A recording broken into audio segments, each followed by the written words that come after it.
Gracias, congresista. Tiene la segunda interrupción la congresista Rosa Bartra. Gracias, presidenta. Como es una interrupción, tengo que referirme a lo que ha dicho el congresista Gino Costa.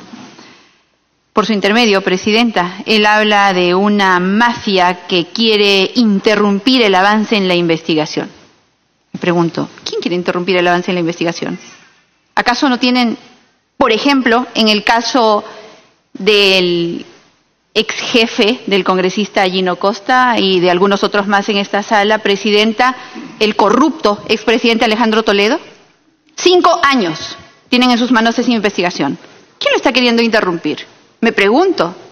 O la del expresidente Pedro Pablo Kuczynski, que por cierto los trajo también a este Congreso, presidenta. ¿Quién quiere interrumpir? Hay una mafia que, quiere interrumpir el proceso de investigación al corrupto Toledo, al señor Pedro Pablo Kuczynski, a la señora Susana Villarán. ¿Esas serán las investigaciones que se quieren cortar, señora presidenta, que se quieren interrumpir? Me pregunto, porque se habla con tanta autoridad moral, con tanto énfasis, se habla de los corruptos y se señala con el dedo. Caray, realmente, presidenta, me gustaría adjetivar, pero no se puede aquí. Y hay que guardar las formas. Estamos en el Congreso de la República y hay que guardar la majestad. Y por eso hay que respetar la Constitución también, que es el motivo que nos está trayendo a este debate.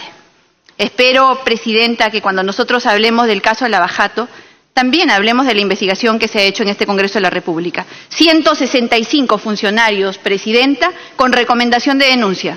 ¿Cuánto habrá avanzado el Ministerio Público del fiscal provincial José Pérez? ¿Cuánto habrá hecho?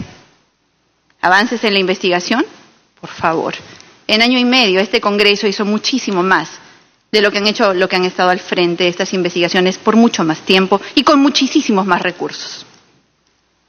Creo, presidenta, que nadie está defendiendo acá a personas. Estamos defendiendo las instituciones, pero por sobre todo, presidente, estamos defendiendo este documento, nuestra Carta Magna, por la cual nosotros hemos jurado y a la cual nos debemos.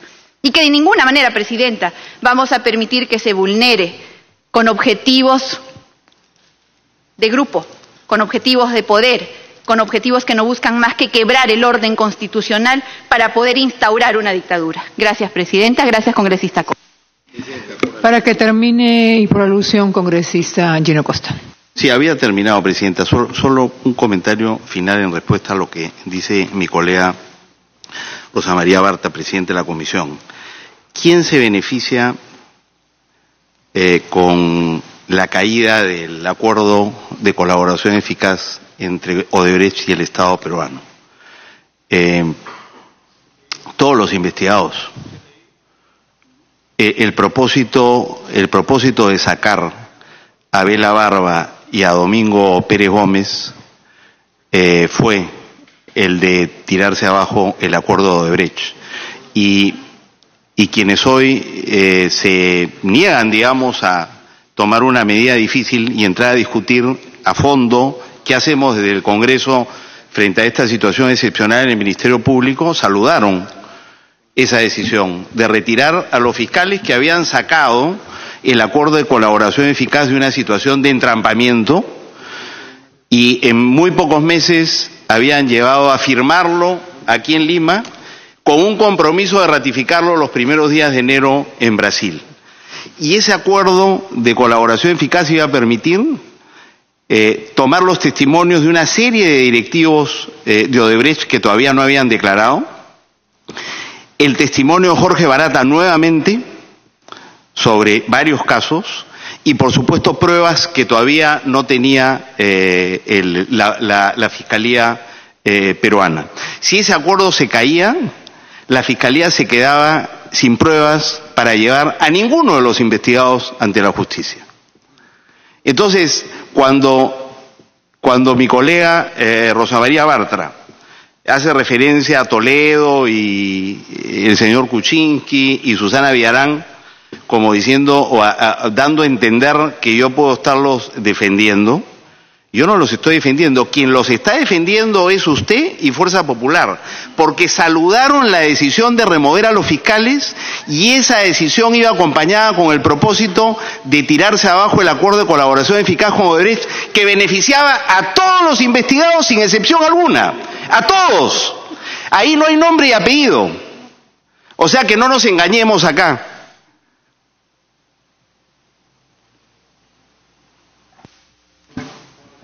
Gracias, congresista Costa. Tiene el uso de la palabra el congresista Mario Mantilla. Muchas gracias, presidente. La verdad que no quería hacer algunas precisiones de lo que ha comentado el congresista Hino Costa, pero yo quiero, presidenta, por cuestiones de una invitación a Estados Unidos, tuve la oportunidad de estar el año pasado en el Parlamento norteamericano y varios congresistas nos entrevistamos con un senador y él nos indicó que los señores de Odebrecht han alcanzado absolutamente toda la información de todos los actos de corrupción efectuados en América Latina, incluida la del Perú.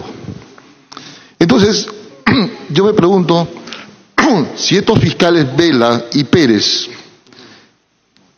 vanagloriados y endiosados acá en el Perú, por personas que no conocen bien estos temas, tuvieran la capacidad, por lo menos para poder recurrir a hacer algún acuerdo con el Poder Judicial o con el Ministerio Público norteamericano, para conseguir toda esa información sin necesidad y conseguir toda esa información que ellos quieren conseguir con este acuerdo perjudicial que están celebrando con los brasileños. 675 millones de soles, cuando el ex ministro Eresi calculó en más de 2.000 millones de soles, me parece, la reparación civil en algunos proyectos. Otros procuradores han superado 1.500 y hasta 3.000 millones de soles en reparación, y acá se lo está premiando con 675 millones para pagarlo en 18 años, y que sigan contratando con el Estado, algo que el propio presidente de la República lo critica. Entonces, ese acuerdo es un acuerdo nefasto y negativo para el Perú. Y yo creo que nosotros, por responsabilidad ante el país, deberíamos exigir que se transparente. Sabemos que es reservado, pero podemos exigir que se transparente de alguna manera porque es de un interés nacional único. Estamos hablando de actos de corrupción más grandes de la historia del país, en donde se está negociando con una empresa que quiere alcanzar información que ya la dio en Estados Unidos. ¿Por qué no se la consigue de allí? ¿Necesitamos darle tanto beneficio premial? Cierro ese tema ahí, presidenta. De otro lado, yo creo que acá nosotros, los parlamentarios, y también le invoco al ministro Ceballos, que es abogado, igual que quien habla, y muchos que estamos presentes, que debemos nosotros aprender, en primer lugar, a respetar la prelación de los derechos constitucionales y la prelación de las normas jurídicas. Y cuando hablo de la prelación de derechos constitucionales, me refiero que en primer orden, lo que primero debemos aprender nosotros a respetar son los derechos fundamentales, y eso creo que no hay ninguna duda. Y el derecho fundamental es el derecho a la presunción de inocencia, ¿ya? Y no es que yo sea defensor del señor Chávarri ni de ningún funcionario, pero acá en el Perú, ya lo están diciendo muchos, estamos acostumbrados a tirar por el suelo este principio que no solamente está consagrado en nuestra Constitución como un derecho fundamental, está garantizado en la Convención de Costa Rica, de derechos humanos, en la Convención de Costa Rica, en los derechos humanos y en muchos acuerdos internacionales sobre derechos humanos está establecida esta presunción de inocencia. Sin embargo, no la respetamos. O sea, porque lo denuncio a mi colega Neira o la denuncio a la colega Tamia Limborgo o a cualquiera de los presentes, ya debemos descalificarlo. Y me permito yo en este momento, a ver, al presidente de la República, Martín Vizcarra, ¿no es verdad que él ha negado 3 veces haberse reunido con representantes de Fuerza Popular y después tuvo que admitir? ¿No también ha mentido al país y por eso mismo se lo está acusando al señor Chávarri? Y con eso mismo lo están descalificando. Entonces también descalificamos al señor Martín Vizcarra con el mismo sentido y declaremos en emergencia por el Ejecutivo, pues, ¿no es cierto? Y que se vaya el presidente y se vayan todos sus ministros. Entonces, yo creo que acá no debemos maquillar las cosas. Leo, y me iba por este respeto del orden de la prelación de derechos. fundamentales, presunción de inocencia. Y cuando tenemos que analizar o debatir para tomar una determinación respecto a temas constitucionales, primero tenemos que ir respetando la prelación de los derechos. ¿Ya? La prelación. Primero, derechos fundamentales, sociales, económicos e institucionales. Lo escuché al congresista Chefud hablar del artículo 44 de la Constitución. Es un derecho establecido dentro de los derechos institucionales del aparato del Estado. ¿Qué prima? ¿Prima ese derecho o prima el derecho fundamental? Tenemos que primero hacer prevalecer el derecho fundamental. Y si leemos el artículo 44, ¿qué dice? Son deberes primordiales del Estado defender la soberanía nacional, garantizar la plena vigencia de los derechos humanos, primer orden, proteger a la población de las amenazas contra su integridad y promover el bienestar general que se fundamenta en la justicia y en el desarrollo integral y equilibrado de la nación. Como le digo, Presidenta, sí, le permito la interrupción. Congresista Cheput. Gracias, señora Presidenta. Solo para precisar, no está en orden jerárquico, y lo dice el destacado constitucionalista Alberto Borea, es simplemente una relación que se da ahí dentro del ámbito del 44. No. Correcto. No es, perdón, no puede, aquí en este artículo 44 no puede estar en orden de prelación, pero los constitucionalistas que conocen de los derechos constitucionales señalan claramente, para empezar a interpretar los derechos, tenemos que establecer una prelación. Por eso que se pone en primer orden los derechos fundamentales, que inclusive tienen reconocimiento internacional, universal. Son derechos universales, no solamente nacionales ni locales, por ese sentido. Entonces, no podemos por una simple denuncia, por un simple indicio o por una suposición, descalificar a la persona. En segundo lugar, tenemos que aprender, Presidenta, a respetar la prelación de las normas jurídicas.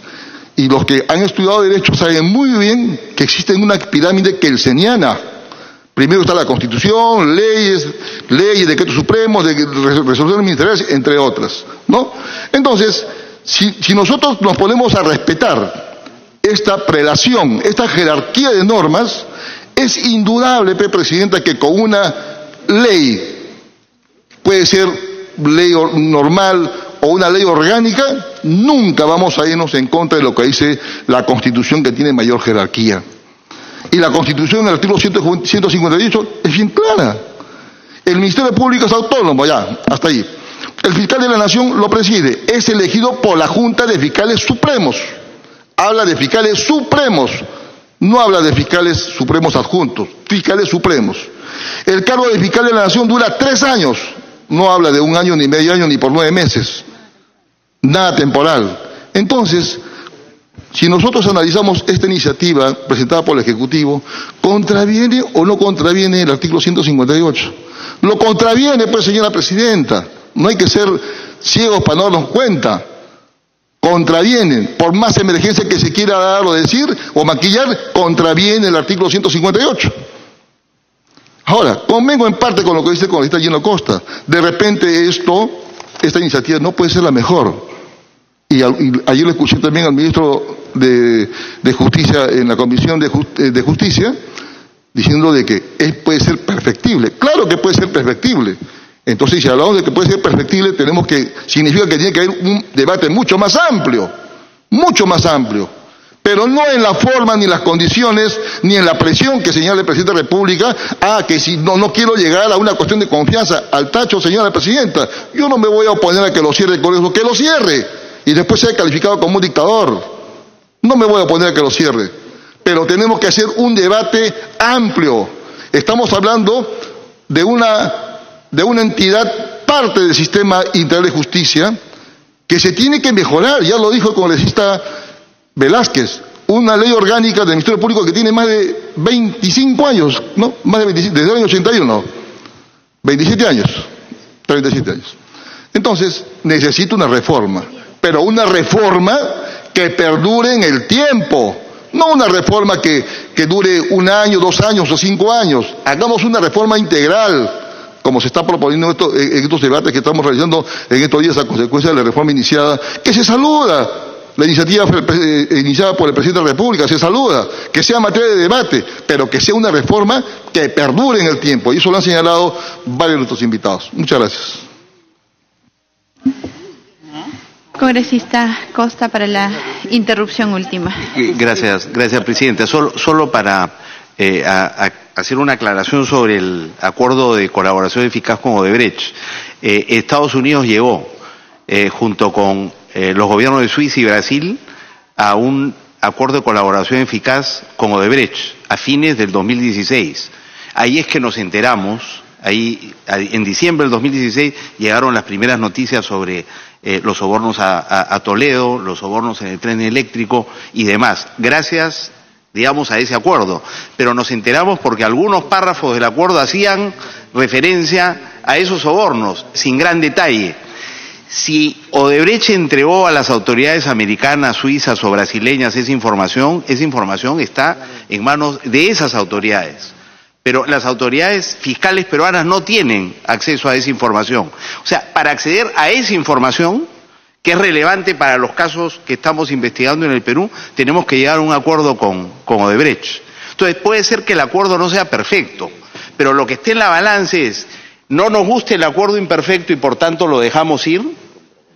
Si hacemos eso, nos quedamos sin las evidencias para poder llevar esos casos ante la justicia, incluso evidencias que ya tenemos. Las evidencias que tenemos, por ejemplo, sobre los sobornos a Toledo, están clarísimas. Pero si no hay acuerdo con Odebrecht, no podemos utilizar esas evidencias para llevarlo a Toledo a la justicia y extraditarlo. Y lo mismo con todos los investigados. Entonces, ese acuerdo ha demorado negociarlo, ha sido negociado por los fiscales, que son quienes tienen el caso, tiene que ser aprobado por un juez todavía, y cuando sea aprobado por un juez, quizá ahí vamos a poder conocer los términos del acuerdo, porque así lo establece la ley, y ha sido también negociado en la parte de la reparación civil por el procurador ad hoc para el caso Odebrecht. ¿En base a qué marco normativo? ¿Han negociado lo que han querido? ¿Han hecho lo que les ha dado la gana? No, han aplicado una ley aprobada por el Congreso, en cuya discusión y digamos, preparación participamos todos nosotros. Entonces, ese es el marco normativo en el cual han actado los fiscales y los procuradores. Y han sacado lo mejor que ha sido posible sacar, donde lo más importante, más que la reparación civil y los recursos que se van a recuperar gracias a la información que proporcionó Odebrecht, porque digamos todas las coimas, esa es plata que, si se identifican las cuentas, esa es plata que también va a regresar al Perú en adición a la reparación. Pero de verdad, puesto en la balanza, mucho más importante que esa es la información que tenemos, que nos permite llevar a la justicia a quienes recibieron sobornos y estuvieron vinculados a Odebrecht. Y el país tiene que decidir entonces qué hacer al respecto. Yo creo que el propio Congreso se pronunció a favor de un mecanismo de esta naturaleza. Reparación civil, recuperación de los sobornos, verdad, a cambio de que la empresa pueda continuar trabajando posteriormente, ¿no es cierto?, y continuar, como ocurre en todos los acuerdos de colaboración eficaz en todo el mundo. Este no es una figura exclusiva de Perú ni de Brasil. Entonces, digamos, aclarar eso, porque si fuera tan fácil como irle a tocar la puerta a Estados Unidos, entonces no tendríamos en efecto que haber negociado durante 2 años. Yo creo que ahora, si nosotros dejamos caer ese acuerdo, aunque las pruebas las tengamos y conozcamos parte de la verdad, no las podríamos utilizar en un proceso judicial acá, y por tanto todos los investigados quedarían en la más absoluta impunidad. Presidenta. Para que termine, congresista Mantilla. Sí, me pedí una interrupción. Por excepción, congresista Alcorta, porque dan las dos intervenciones. Su generosidad, presidenta. Yo quiero hacer primero dos aclaraciones. La primera, que no estamos confrontándonos unos con otros, estamos tratando de ver una solución. Y no estar en la misma situación, estar agrediéndonos permanentemente y cada uno justificando pues, como mejor le parece. Lo segundo, a mí me sorprende, porque mañana hemos tenido una reunión que comenzó de las 9 y hemos terminado a las 2 de la tarde. Hemos estado 2 congresistas, todo el día, toda la mañana, 4 congresistas. Usted, yo y no 2 más. No aparecía. Ya. Entonces, hemos estado trabajando con todos los funcionarios de todas las entidades involucradas en el tema que estamos tratando el día de hoy. Pero que es una aclaración. El señor Pablo Sánchez con el señor Hamilton Castro, cuando recién comenzó la comisión de Lavajato, que era presidente el señor Víctor Albrecht, no Rosa Bartra, habló de una indemnización de 30 millones de soles. 30 millones de soles. Y yo le pregunté por qué, dónde sacó la cantidad de 30 millones de soles cuando Odebrecht había ofrecido 60. Eso lo he leído en varias partes. 60 millones. Ahí comienza el bendito acuerdo secreto que ni Cristo conoce. Hasta el día de hoy nadie sabe qué es ese acuerdo secreto. Esas reuniones se continuaron y entró la señora Rosa Bartra. Entró la señora Rosa Bartra a presidir esto. Y hubo una reunión de trabajo, hemos estado con el congresista Miki Torres, en esa reunión de trabajo vinieron todos. La superintendencia, la unidad de inteligencia financiera, el señor, el fiscal Vela, los proveedores, todos vinieron, todo el mundo vino. Reunión que después se trasladó a la Universidad de Piura. Y ahí conocí al señor Ramírez, el procurador, que nos dijo en ese momento que la indemnización a Odebrecht era de 3.000 millones de soles. Yo salté porque dije, hemos pasado de 30 millones de soles a 3.000 millones de soles.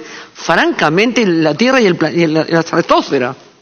Pero además, en una reunión que estuvo el premier Zavala con la ministra Pérez Tello de Justicia, defensora del Estado del 0003, cuando yo les pregunté en esa reunión dos cosas, se vendió Olmos y los dos al mismo tiempo dijeron sí y no. A ver cómo se ponen de acuerdo. Los comité chiclayos fueron los que aclararon. Y lo segundo, pregunté, el señor Hamilton Castro, porque todavía no había entrado Ramírez, ¿de dónde sacaron esa cantidad de indemnización de 30 millones? ¿De dónde la sacaron? Nadie pudo responder, ni el premier, ni la ministra de Justicia y defensora del Estado peruano. Y de 30 millones que ofrecieron 60, del señor fiscal Hamilton Castro, de los 60 de los Odebrecht, pasamos a 3.000 millones y hemos terminado el día de ayer en 650 millones, porque el que pone el pare a Odebrecht es el presidente. Dice que los corruptos no pueden seguir trabajando en el país. Y ahí ha sido el quiebre. No ha sido nadie más que el presidente. Tuvo sus lapsus, tampoco lo matamos por eso. Pero terminamos en 150 millones, aceptando que sigan trabajando, les vamos a pagar y esos 650 millones nos los van a devolver en 15 años sin intereses. Porque acá han habido dos líneas y con eso termino. O queremos saber la verdad porque a alguno se le ocurrió mandar la pregunta, o queremos que nos paguen. Yo quiero las dos cosas.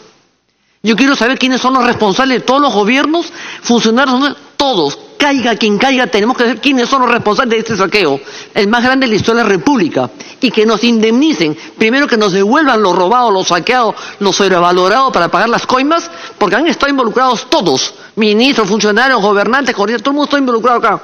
La verdad y la reparación civil económica, claro que sí, ambas cosas, en lo personal quiero yo, no involucro a la bancada. Ambas cosas quiero yo, el saber la verdad, los nombres de cada uno, que sean procesados y condenados por sinvergüenzas y miserables. Y la reivindicación económica, primero que nos devuelvan, y luego la reivindicación económica, la penalidad económica, para tener las cosas bien claras. Disculpen el exceso, gracias, congresista. Mario. Para que termine, congresista Mantilla. Presidente. Yo solamente, aunque no es materia del debate porque acá estamos discutiendo el tema del proyecto de ley, pero quiero cerrar este tema que ha mencionado el congresista Gino Costa respecto a este tema de la colaboración con Odebrecht.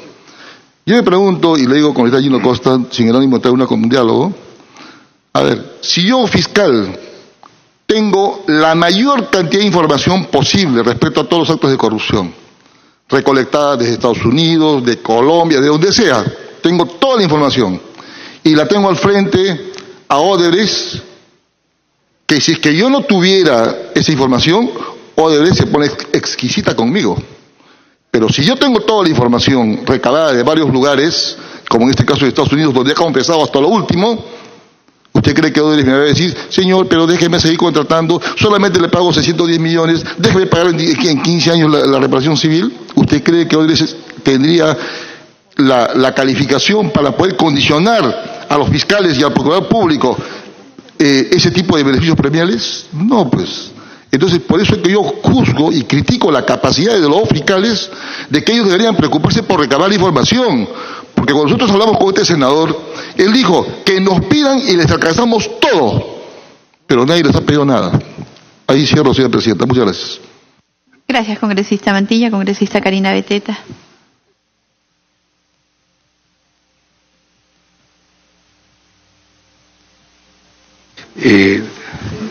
La interrupción, congresista. Presidenta, muy breve. Yo solamente he querido contribuir con algunas ideas a este debate, ¿no? Y sin el ánimo de ofender, porque como siempre sostengo, no es el que más grita, o no estamos en nada de la rabia, sino de la razón. Entonces, acá lo que queremos es contribuir. ¿Cómo no vamos a estar preocupados de una problemática? Pero una emergencia fáctica se le quiere dar una solución jurídica constitucional, y eso no es así. Las emergencias constitucionales están en la propia Constitución. Cuando son de carácter económico, la Constitución le faculta al presidente que pueda dictar medidas de carácter económico financiero a través de decreto de urgencia. Y en la Constitución están claramente establecidas y delimitadas en qué condiciones se pueden dar la emergencia constitucional, el régimen de excepción, el estado de emergencia, el estado de sitio. Pero ahí justificar el problema interno que tenga una institución para intervenirla y ahí se darle el rótulo, el cliché de emergencia, por favor. Eso no resiste análisis, no resiste análisis. ¿Y por qué digo que esta es una emergencia fáctica? Porque aquí hay una discusión, pues, hay algunos que son buenos y todo lo que está detrás de ellos es bueno y tienen que hacerlo. No importa que pisoteen la Constitución o la ley, porque se creen los buenos contra los malos. Entonces, aquí hay una emergencia fáctica que se le quiere dar un rostro de carácter jurídico constitucional, y eso no es posible. Por eso es que a medida que van pasando las horas, ya no solamente el Colegio de Abogados de Lima, hay otros colegios de abogados que ya se están pronunciando. Entonces, esto abre un canal de discusión. Ahora, el hecho de que el Parlamento, que el Consejo no esté funcionando, de ninguna manera justifica pisotear o ningunear lo que expresamente manda la Constitución. Por eso que me ratifico en eso, presidente, no hay ningún afán de querer tapar a nadie o pensar de que este es una maniobra para impedir que lo que va a venir de Brasil se sepa. Lamentablemente este país está dividido en dos: algunos que se creen los buenos y que como son los buenos, todo lo que hagan se justifica, y otros que supuestamente somos los malos y todo lo que hacemos detrás de eso es blindaje, querer obstruir, no es así, pues. Eso es una posición maniquea que no la vamos a aceptar. Gracias. Gracias. Congresista Bellet. Gracias, presidenta. Por su intermedio, saludar al señor ministro, quien nos acompaña para que pueda sustentar el proyecto del Ejecutivo, que como muchos colegas, muchos constitucionalistas y lo más importante, fiscales, que han salido a cuestionar esta iniciativa, y por donde nosotros podamos mirar, hay vicios de inconstitucionalidad. Y obviamente que a través de este proyecto de ley lo que se quiere hacer es intervenir el Ministerio Público. El presidente de la República es evidente que tiene un interés personal en este proyecto de ley y sobre todo sobre la cabeza del fiscal de la Nación, porque primero solicita una autorización al Congreso para ir a la asunción de mando del presidente de Brasil. Estando en Brasil, inmediatamente viene, ¿para qué? Para incitar a la población, convocar marchas, inmediatamente proponer un proyecto de ley. En menos de una hora convoca al Consejo de Ministros y aprueban y envían al Parlamento. Clara injerencia del gobierno ante el Ministerio Público, y nos quieren pretender arrinconar al Parlamento señalando que esta propuesta es la gran lucha contra la corrupción.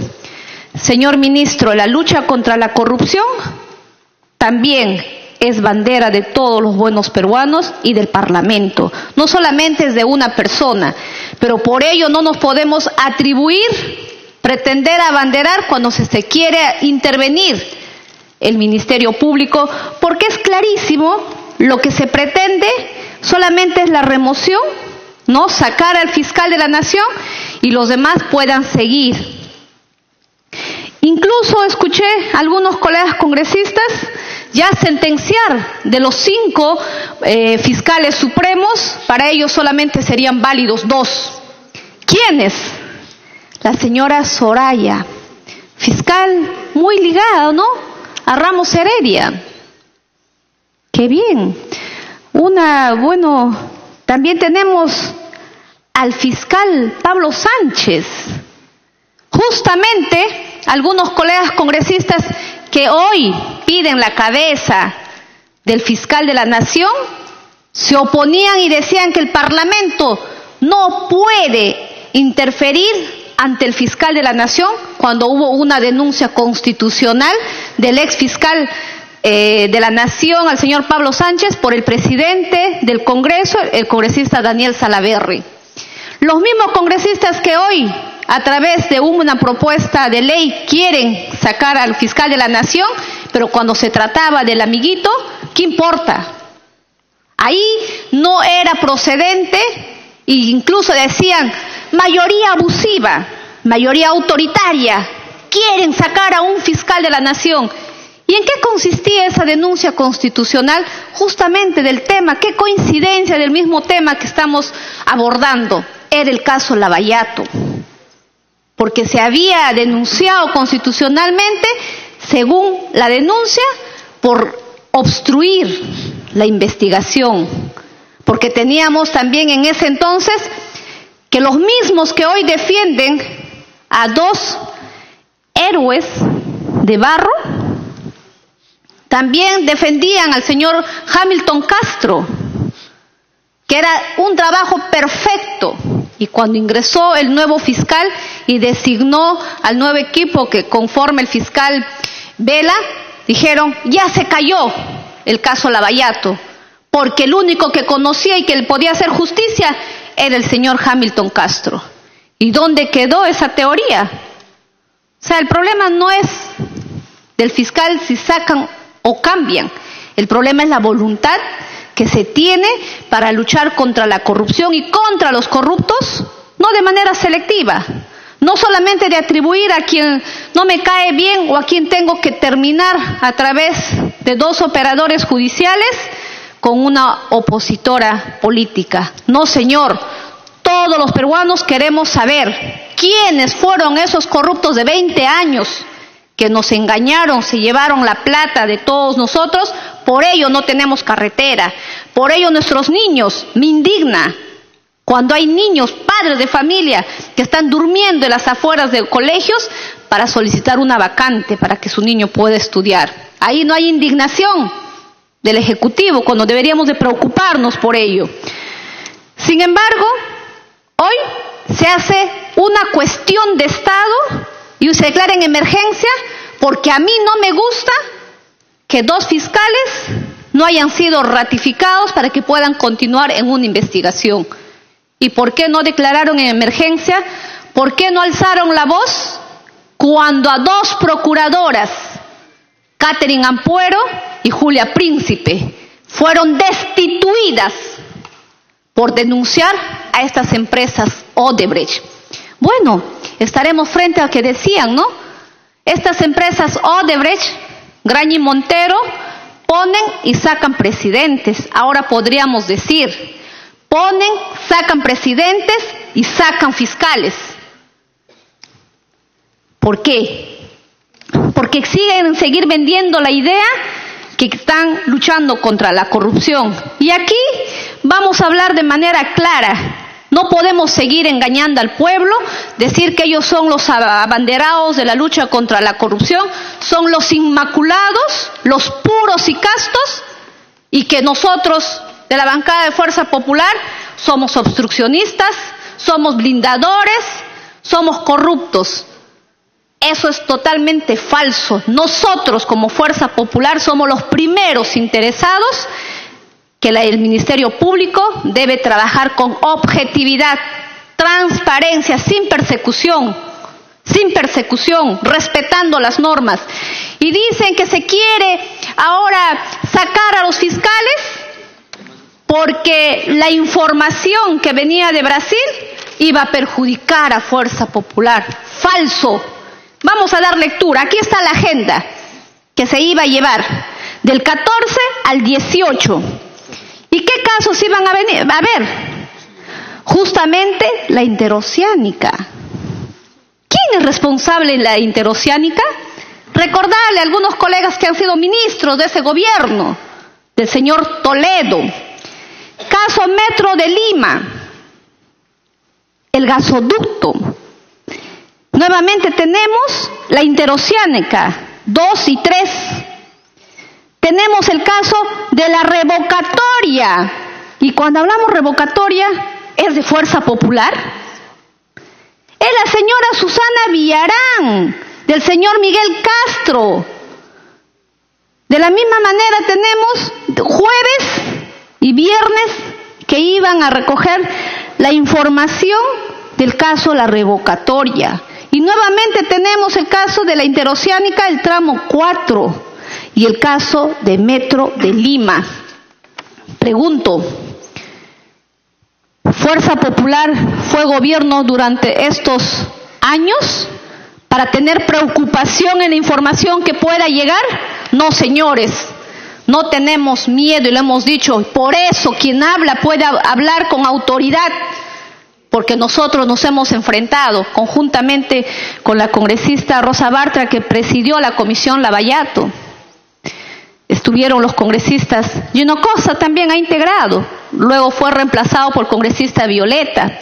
En algún momento ustedes nos han escuchado, no, a Odebrecht no hay que tocarlo porque nos van a dilatar, nos van a traer información. No, señores, en todas las intervenciones y que han sido públicas, hemos sido abiertamente duros, críticos, que esta empresa no solamente debe de pagar la indemnización, sino que no debería seguir trabajando.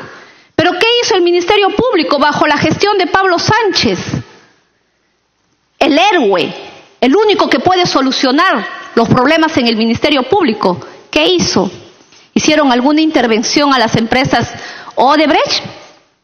¿Allanaron siquiera una oficina de Graña y Montero? A ver, seamos claros y sinceros. ¿Cuántos de los investigados de este caso están presos o están con prisión preventiva? ¿Dónde está la señora Villarán? En su playa, seguramente. ¿Dónde está el señor Toledo? El señor Kuczynski. ¿Dónde está, por ejemplo, los que fueron parte de este gobierno actual y que esto también le cae? Que fueron jefe de campaña, que dicen no acordarse quién dio los 6 millones, que llegó solamente a su cuenta. Entonces, 6 millones. Hay una declaración que la señora Arauz dice que no sabemos quién nos depositó esos 6 millones y curiosamente el actual presidente era jefe de campaña. ¿Y dónde están ellos? Dirigiendo el país. Aquí está, una vez más, la demostración clara que no es lo que ustedes quieren vender al país y decir que como estos fiscales ya no iban a ser ratificados. ¿Por qué? Porque querían apoyarnos a Fuerza Popular. Falso. Lo que querían es mantener a estos fiscales para que siga ocultando la verdad al país, para seguir estando en stand-by. Caso Chinchero. ¿Qué hizo Dominguito? Archivó, ¿no? Archivó. ¿Por qué? ¿Será que paga favores?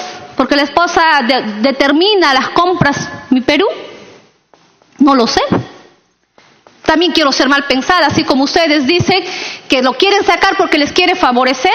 Yo también puedo decir lo mismo. Ustedes quieren protegerlos para que sigan ocultando la verdad y no pase absolutamente nada.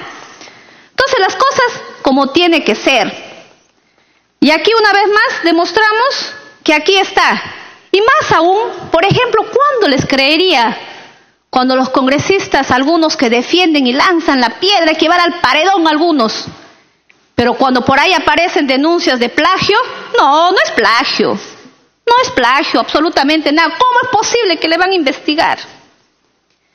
Cuando por ahí hay magistrados que hacen tráfico de influencia, hasta ahorita estoy esperando a ver que presenten denuncia constitucional.